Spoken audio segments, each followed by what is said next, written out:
What's up, everybody? I'm actually in the very nice, comfortable living room of my condominium, and I'm happy to be joined by J&J, John and Jack. John Techiera, Jack Rufo, who just spent a couple of hours doing the windows in my house. We'll start with you, John. How you doing?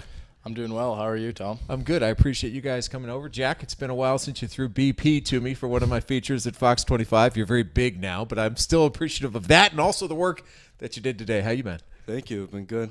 Could be nicer weather out, but yeah, it's a nice cool day. A little cool day.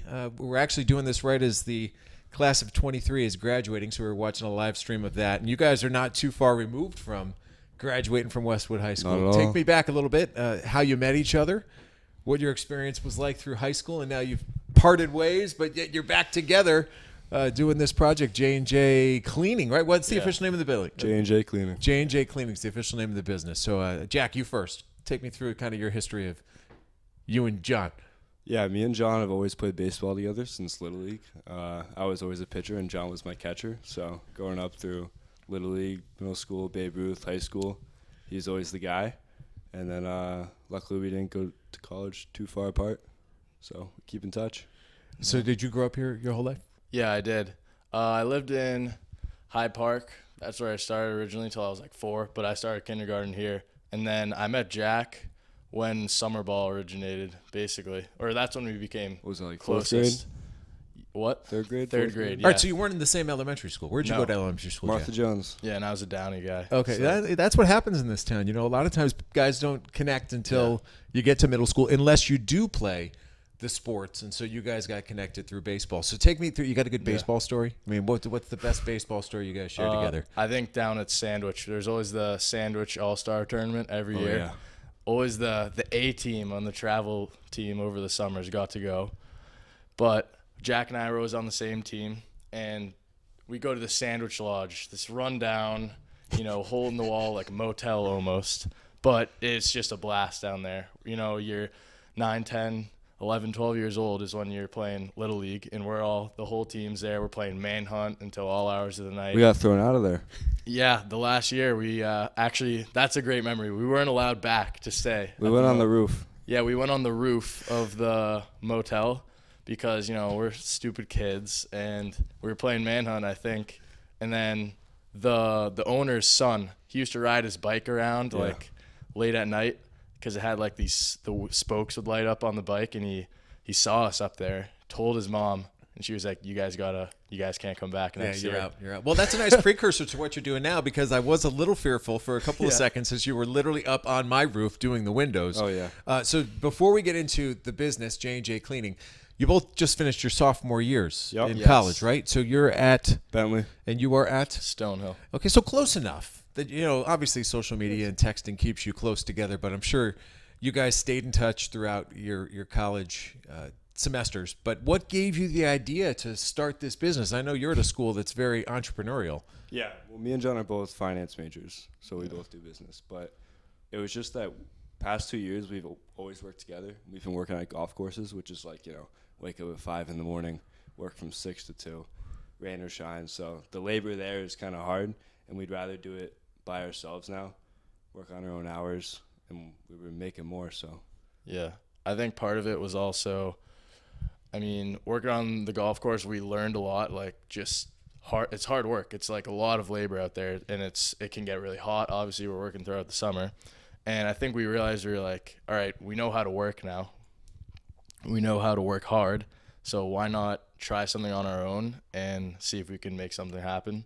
So that's basically where it all began. So do you get training to take a leap of faith like this at school? I mean, what kind of classes are you taking to set you up to do this? Because you're entering a territory of, running your own business and handling your own finances and trying to make it work. How are you prepared for this? Yeah, I think, there are definitely classes that are entrepreneurial based. I actually haven't stumbled upon one that I've been in. maybe at Babson. Yeah, but I think, I took a corporate finance class, which doesn't correlate too much, maybe just being able to work around income and balance sheet. But maybe accounting helps definitely. We definitely have an Excel sheet set up. Managing your money is just the only part that they really teach you. But other than that, just being personable, reaching out to people, and trying to find new clients. Yeah, it's knocking on doors and really ringing doorbells and trying to get people to answer your call. So what are you selling? I mean, I know I can speak and I can attest that you spent a couple hours here doing all the windows in my place and they look great. Right now is not a bad time to get it done. And it's really mainly what we're selling to people are we're going to clean every single pane of glass top to bottom on the home and then the frames around it. Usually yours actually were not too bad and we didn't want to mess the paint up like we said, but usually we can power wash around the frames and it's usually like really grimy with the pollen, dirt, bugs, everything. And it's honestly really helpful not only for the glass to, you know, last longer if we're cleaning around it, but also inside the frames, you know, you might have to end up needing to buy new windows if you're not cleaning them regularly, I guess. At least once a year, I'd say. I would say that inside the screens is usually the worst. Yeah. There's like always dead moths and cicadas and Yeah, just it's nasty. disgustingness in there. So Okay, so listening to John talk, Jack, I kind of get I think, correct me if I'm wrong, was this his idea? it was John's idea. Yeah, I mean, Yeah. you could tell somebody has ownership of it. So what did it take to convince you to come on board? No, we always work together every single summer. So At least last year we did, yeah. at least last year we did. And I mean, our work is enough to convince me to do anything else, really. So your vision is to do this full time Yeah. throughout Oh, this yeah. summer. Right now, we're still working at the golf course, but we're trying to get to the point where we have enough set up houses in the future that we feel like our work outside of working at the golf course is interfering with working at the golf course, Yeah. if that makes sense. Or honestly, the golf course interferes with what we're doing Yeah, here. that's what I meant. Listen, just yeah. stack them up. Dual forms of income is not a bad thing. Oh, yeah, we And- worked this morning. And I will say this. I spoke with Ian Brown, who's one of my sponsors of Westwood Living, and he started, even before you guys did, I mean, he started doing his landscaping business when he was in high school. So you're going through the learning process, and you're going through your bumps and your obstacles, and just take them as they come, because you don't have all the answers, and you're going to learn things along the way, and something bad's going to happen along the way. A window's going to break or something, knock on wood, right? Something's going to happen, and you're going to learn from it. Yeah. And that's just where you are in your lives and in your careers. And I encourage you to just take it as it all comes. But starting where you're starting is very smart, because you might be surprised that, considering how close you are to this area when you're still in school, you can probably still do this when you're Right. taking classes, right? Because you got cars, you can commute to where you need to be. So I think it's great. Give me your final thoughts on where you'd like to be, whether it be the end of this year or the end of your college career. I mean, what do you ultimately want to do with your finance majors? I guess relating to the JNJ Cleanings, as of right now, I think by the end of the summer, our goal is that's our main source of income. We're just focusing on that and building the business. And for me and my finance major, I have a data analytics minor. So that's basically computer science-based coding. I'm very interested in that. And I'm going to hopefully see where that can take me in my future. You should go work for the Red Sox. You got the Yeah. combination of the baseball acumen. You got the analytical acumen. That could be a good gig. Yeah.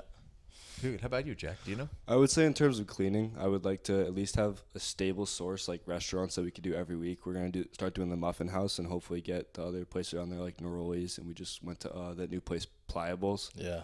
So hopefully we get those, which we can do on a weekly basis for less. But in terms of being a finance major, I'm looking into doing something like wealth management, or hopefully getting an internship in something in that area next year. That's great. Well, I know some people in that category too, so I can help you out in the sports world. I can help you out in the financial analyst world. That's how it all works. So how do people follow you? What's the best way to get in touch with you? You want to throw out a phone number, an email? Yeah. You can reach us at 781-888-1879 and at jnjcleanings.co@gmail.com. That's great. That's John Techiera and Jack Rufo. They are JNJ Cleaning. They just did my windows, and I'm giving them a big thumbs up. So if you've got other people who you want me to chat with, tell their stories, just reach out, send me an email, tleiden@bestversionmedia.com. But for now, that is the latest from my dining room table. The first one. This is my first home game, guys. I appreciate it. Thanks for listening to the Westwood Living Podcast, everybody.